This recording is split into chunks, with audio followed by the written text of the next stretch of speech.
दीपस्तंभ सोन्याचे. दीपस्तंभ सोन्याचे उजळती वाटा सारी, कर्तृत्वाच्या ज्योतीने भारतभू सजली भारी. निष्ठा धैर्य सेवेचा अमर दिवा पेटला, स्वप्नाला दे पंख नवे अन गंध नवा पसरला. दीपस्तंभ सोन्याचे सोन्याचे सोन्याचे सोन्याचे.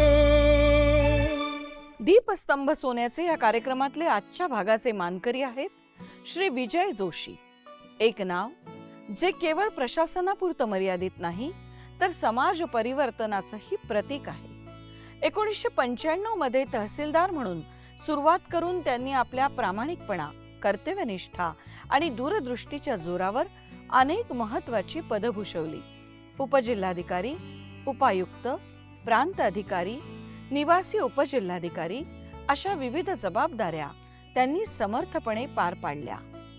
कल्याण डोंबिवली महानगरपालिका, नवनगर विकास प्राधिकरण आणि भारत सरकारच्या गेल इंडिया लिमिटेडमध्येही त्यांनी उल्लेखनीय कार्य केलं आहे. त्यांच्या कामाचा ठसा केवळ प्रशासनापुरता मर्यादित नाही तर समाजातही त्यांनी संस्कार वर्ग, युवा वर्ग, गुरुकुल शिक्षण, फिरते वाचनालय यांसारखे अनेक उपक्रम राबवले आहेत. समर्थ व्यक्ती ते समर्थ ग्राम ते समर्थ भारत या संकल्पनेतून ते गेली 17 वर्ष व्यक्ती निर्माणाचं कार्य करीत आहेत.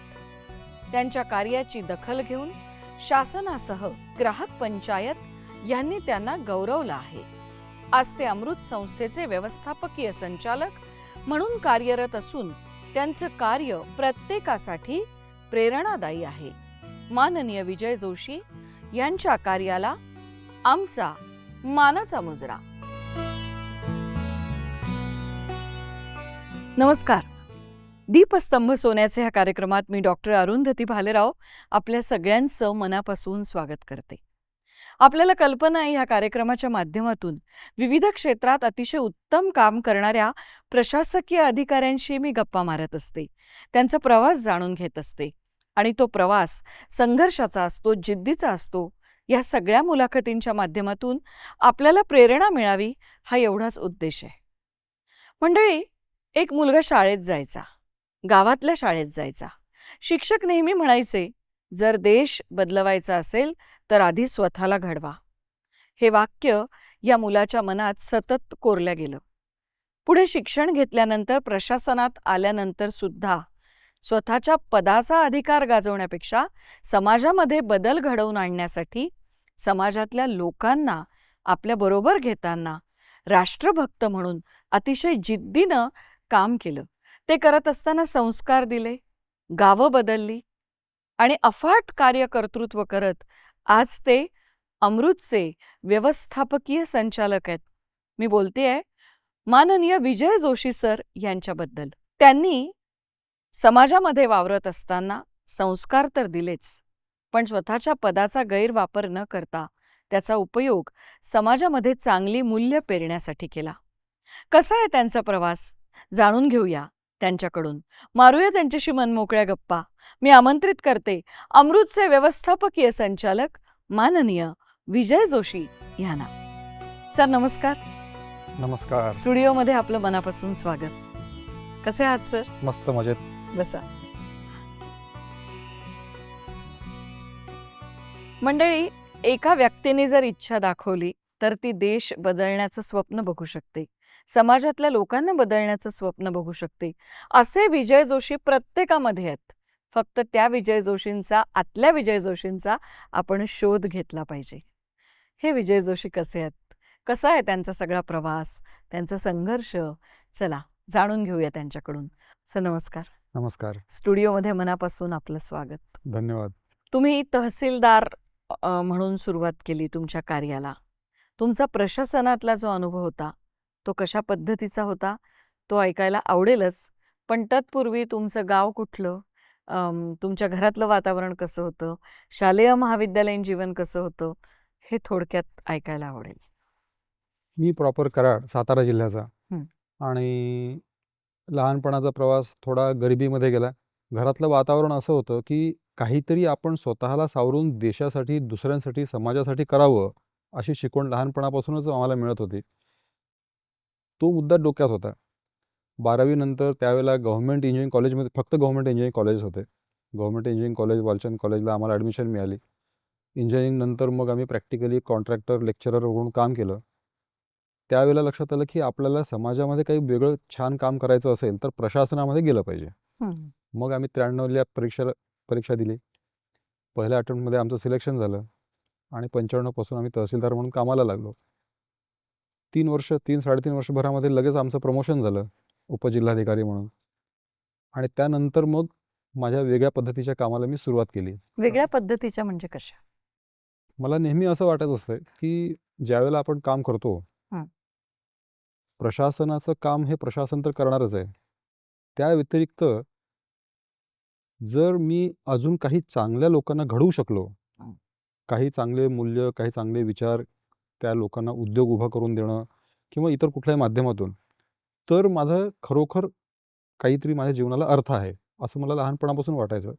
ते जिथे कुठे शक्य असेल त्या ठिकाणी मी करायला लागायचो. हं.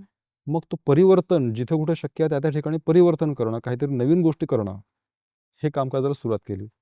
उदाहरणार्थ कल्याण डोंबिवली महानगरपालिकेत असताना भारतातली पहिली कॉम्प्युटराइज्ड महानगरपालिका म्हणून जी झाली, त्याचा मी नाही, साक्षीदार तिथे आहे. मी येणारच आहे.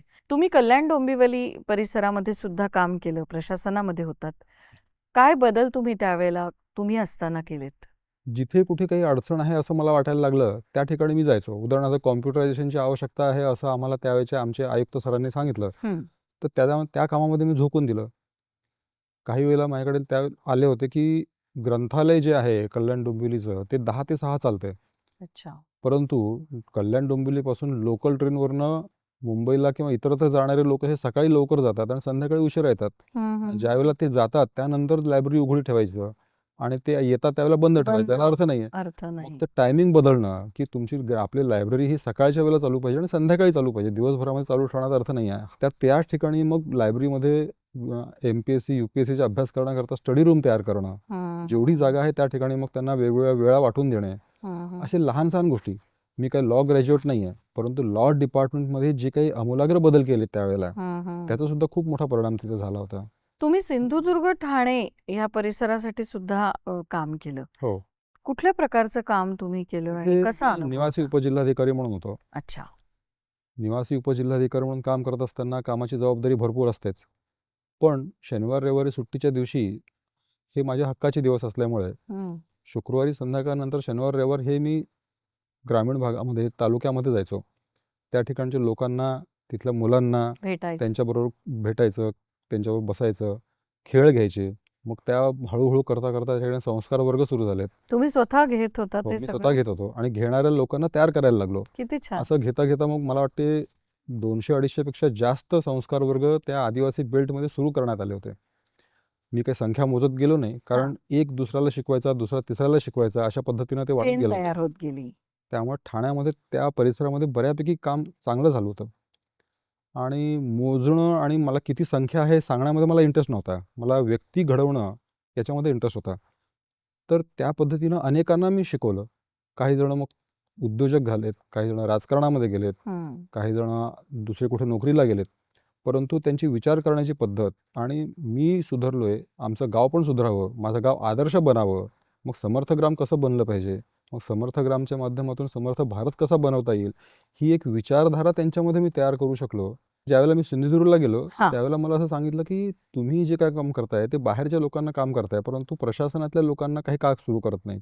अच्छा. मग सिंधुदुर्गमध्ये असताना मग पोलीस पाटील, कोतवालांपासून तर असे जे काही शिक्षक आहेत आणि अशा काही लोकांचे ह्यांचे प्रशिक्षण घ्यायला लागलो. मग निवासी प्रशिक्षणाचे वर्ग ते सुरू केलेत. प्रशिक्षण कशाचे? संस्कारांचंच? नाही, इन जनरल निवासी प्रशिक्षण, व्यक्तिमत्व विकास. अच्छा. मग त्याच्यात काय भाग तुम्ही घेत त्यामध्ये होतात? सकाळी 5-5:30ला योग वर्गापासून जो वर्ग सुरू व्हायचा, अरे वाह! तर रात्री 9-9:30, 10 वाजेपर्यंत आनंद मेळापर्यंत आमचा वर्ग चालायचा. किती छान. आणि ह्या सगळ्या याच्यामध्ये प्रत्यक्षामध्ये ॲक्टिव्हिटी करत असताना शिकणं याला हम्म. जास्त महत्त्व असायचं. Practical oriented. प्रॅक्टिकल ओरिएंटेड जास्त होतं. आणि ज्यांनी स्वतःच्या आयुष्यामध्ये काहीतरी घडवलेलं आहे अशा व्यक्तींना आपण तिथे माहिती सांगण्याकरता लेक्चरर म्हणून आपण बोलवायचो. तर एकूण इंटरॅक्शनच्या माध्यमातून त्यांना हे जाणवायचं की आपण बदल केला पाहिजे, आपण स्वतः बदललं पाहिजे आणि समाजामध्ये बदल आपण घडवून आणू शकतो. संपूर्ण क्रांतिकारक बदल करणं असं काही अपेक्षित नाही आहे, परंतु काही काहींना जेवढं शक्य आहे तेवढं प्रत्येकाने बदल केला पाहिजे असं सगळ्यांना वाटायला लागायचं. हा विचारच खूप छान आहे व्यक्तिमत्व विकासाचा. मी येणार आहे पुन्हा, एक छोटासा ब्रेक घेतोय.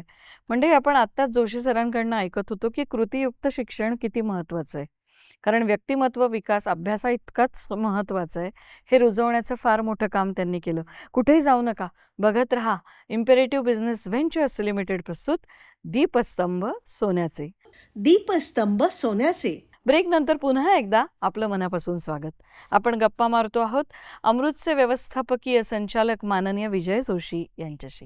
तुम्ही गुरुकुल पद्धतीच्या शिक्षणाचा पण विचार केला अनेक त्याचं ठिकाणी. कारण असं झालं की ज्यावेळेला मी इंजिनिअरिंग म्हणून बाहेर पडल्यानंतर मी प्रॅक्टिकली ज्यावेळेला कामाला सुरुवात केली त्यावेळेला माझ्या लक्षात असं आलं की मला थेरॉटिकली बऱ्याच गोष्टी सांगता येतात.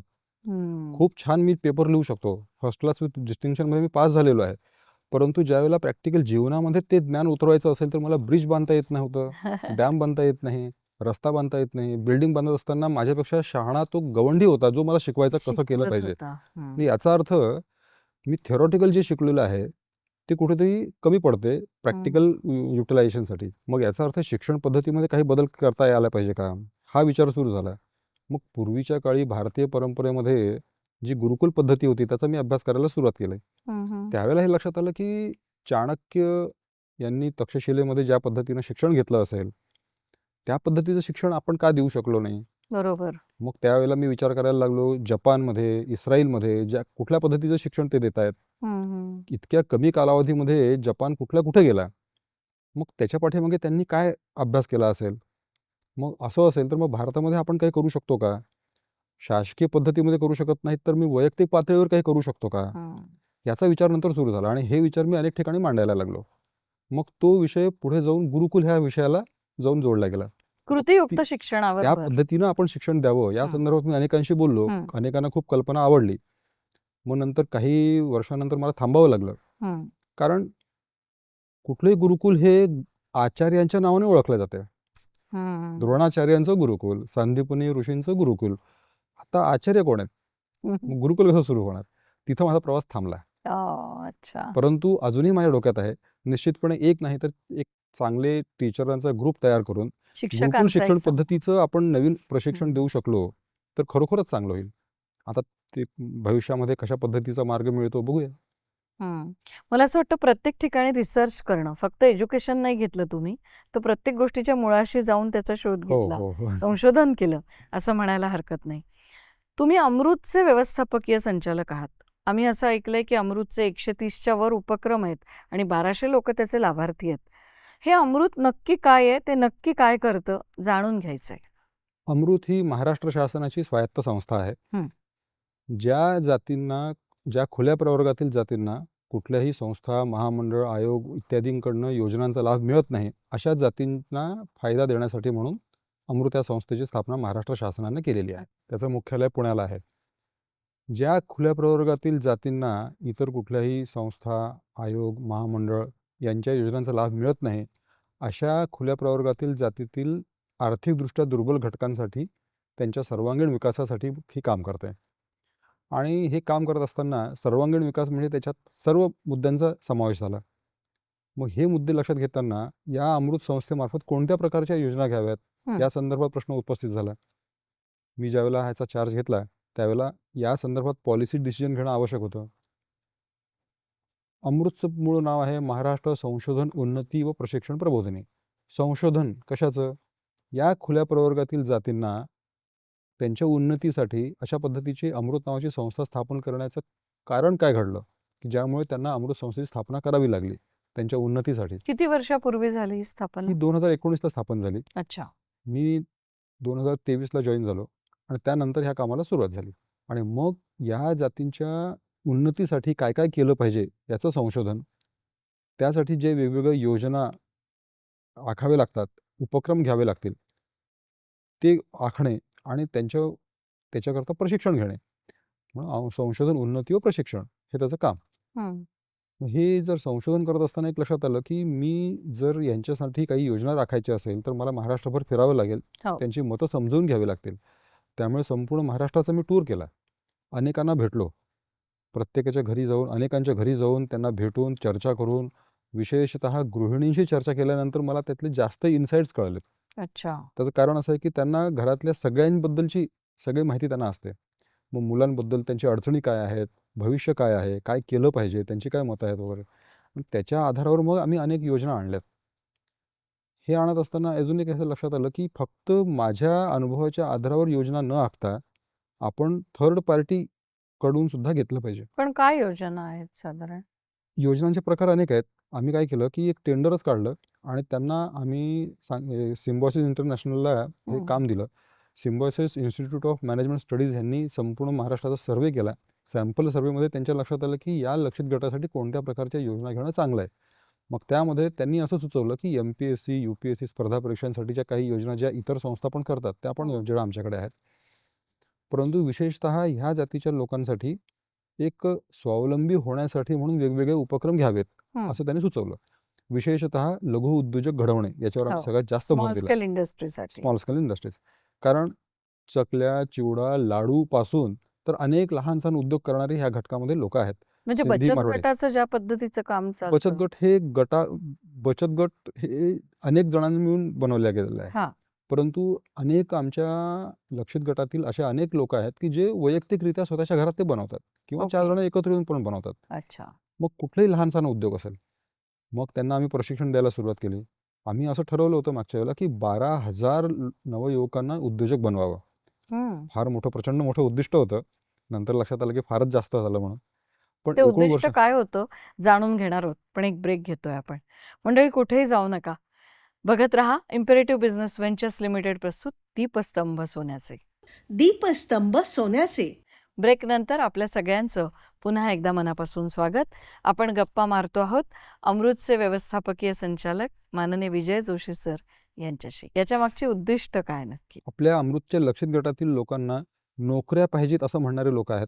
परंतु नोकऱ्या मिळून किती लोकांना मिळतील? हं, त्यातल्या हं, त्यात हं. शासकीय नोकऱ्या UPSC, MPSC किती लोकांना मिळणार आहेत?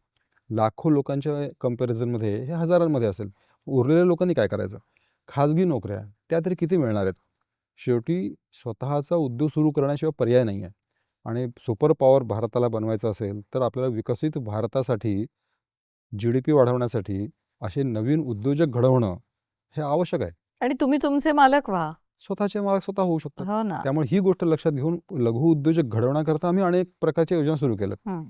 आणि मग त्यांना कौशल्य विकास देणं, त्यांना वेगवेगळ्या प्रकारचे ट्रेनिंग देणं. त्यासाठी मग आम्ही SEDAC बरोबर करार केलेत, अच्छा. MCD बरोबर करार केलेत, Indo German tool room, CPET, NILET अशा अनेक भारत सरकार आणि महाराष्ट्र शासनाच्या अनेक दर्जेदार संस्थांसोबत आम्ही करार केलेत. हं. आणि अनेकांना प्रशिक्षण देऊन त्यांना व्यवसाय करण्याकरता आम्ही प्रोत्साहन देतोय. अच्छा. हे प्रशिक्षण दिल्यानंतर लक्षात आलं, की मग अनेक जण हे आर्थिकदृष्ट्या दुर्बल घटकातले आहेत. हं, हं. मग त्यांना सपोर्ट कसा करायचा? मग त्यांच्यासाठी व्याज परतावा योजना आम्ही सुरू केली. अच्छा. व्याज परतावा योजना म्हणजे तुम्ही 15 लाखापर्यंत घेतलेल्या कर्जावर 12% व्याज परतावा आम्ही करतो. त्यांनी व्याज अच्छा. भरावं, त्याचा परतावा आम्ही करतो. म्हणजे 15 लाखापर्यंत कर्ज घेतल्यानंतर त्याला व्यवसाय सुरू करता येतोय. हं, हं, हं. मग व्यवसाय अनेक जणांनी सुरू केलेत. खूप जणांना आम्ही लेटर ऑफ इंटेंट, तर आम्हाला वाटते 2,000 लोकांना आम्ही लेटर ऑफ इंटेंट वर्षभरात देऊ शकलो. पण मग समर्थ व्यक्ती आणि समर्थ भारत ही त्याच्याशीच संबंधित संकल्पना आहे का व्यक्तीला तुमची? समर्थ घडवण्याकरता म्हणून त्यातल्या अनेक जे बाबी आहेत, हां. त्या सर्वांगीण विकासामधले एक महत्त्वाची बाब आहे आर्थिक विकास. हं, हं, हं. हा आर्थिक विकासापासून आम्ही सुरुवात केली आहे. अच्छा. आणि आर्थिक विकासाकरता म्हणून मग त्यांचे उद्योग सुरू झाले पाहिजेत. एकदा तो माणूस जरा स्वतः आर्थिक दृष्टिकोनात सक्षम झाला, की मग तो इतरांना सुद्धा पुढे नेण्याचा विचार करेल. बरोबर. मग त्या दृष्टीने मग त्यांनी एखादा उद्योग सुरू केल्यानंतर मग अनेक जणांनी उद्योग सुरू केलेत. मग हं. त्यांची अडचण झाली, की आम्हाला उद्योग तर सुरू केलेले आहे, पण मार्केटिंगला आम्हाला प्रॉब्लेम येतोय. जर हं. आम्हाला मदत कराल का? मग पुन्हा मी विचार करायला लागलोय. मग असे काही जण आहेत, की ज्यांनी आम्हाला स्पॉन्सर करून आम्हाला ई-कॉमर्स प्लॅटफॉर्म उपलब्ध करून दिला. हं, हं. मग असे जे काही आर्थिकदृष्ट्या दुर्बल घटकांचे लोकांचे उद्योग प्रोडक्ट्स आहेत, त्यांना प्रोडक्ट्स आहेत आणि सेवा पण आहेत. ह्या दोन्ही गोष्टी आम्ही अमृत पेठवर आणल्यात. सर, आपण मुलाखतीच्या अगदी आता शेवटच्या चरणामध्ये आहोत. तुमचा अनुभव खूप मोठा आहे, व्यासंग त्याहून मोठा आहे. पण अर्थातच वेळेची मर्यादा आहे. एक अत्यंत शेवटचा महत्त्वाचा प्रश्न, ज्याचं थोडक्यात उत्तर ऐकायला आवडेल, की तुम्ही अनेक आघाड्यांवर लढत असता, सतत दौरे करत असता आणि महाराष्ट्रभर फिरत असता. हे करत असताना वेळेचं व्यवस्थापन कसं करता? झोपण्याची एवढी वेळ सोडून बाकी सगळं मी अमृतसाठी करतो. त्यामुळे मला कंटिन्युअसली काम चालू असते. सकाळी जाग आल्यापासून 5-5:30 पासून या कामाला सुरुवात होते, रात्री झोप येईपर्यंत. आणि काम असेल तर मग झोप येत नाही. आणि ती काम करत असताना एवढी मजा येते, की मला बऱ्याच वेळेला वेळ कमी पडत असतो, मी एकटा कमी पडतो हे जाणवते. परंतु मी माझ्यासारखे अशा अनेक जणांना तयार केलंय.